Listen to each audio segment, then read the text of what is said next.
that you should remember for the rest of your life. God is sovereign. God is sovereign. What does that mean? It means that irrespective of what the chaos looks like around you, God hasn't lost control.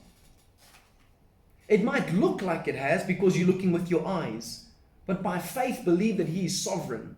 For example, when Jesus Christ was hanging on the cross, it looked like God was out of control, didn't it? But yet He was fully in control. He laid down His life. It wasn't the enemy who took His life from Him. He laid down His life, but yet it looked like absolute chaos. Here's the Son of God, the Son of Man, hanging on the cross, beaten like a piece of meat, His beard plucked out. It looks like God has completely lost the plot, but yet He was in complete control. When Adam ate the fruit, I just for some reason think it was an apple. I don't know. But when he yeah.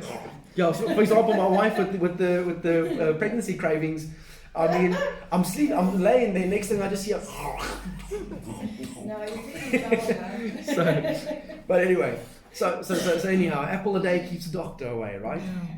But anyway, so when Adam ate the fruit, it looked like again, yet God had completely lost the plot.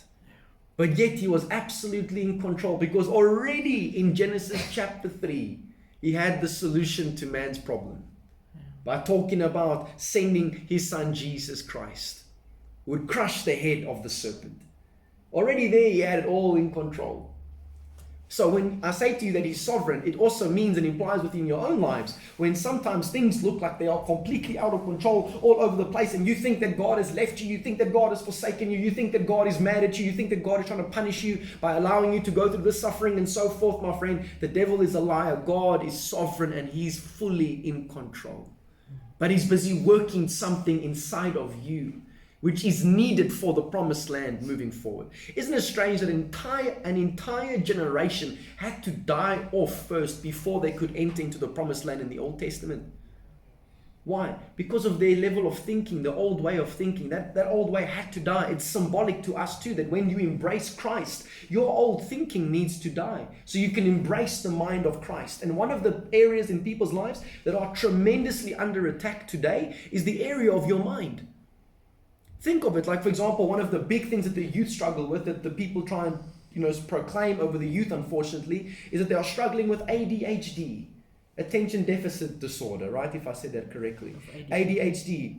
So that meaning that they can't pay attention.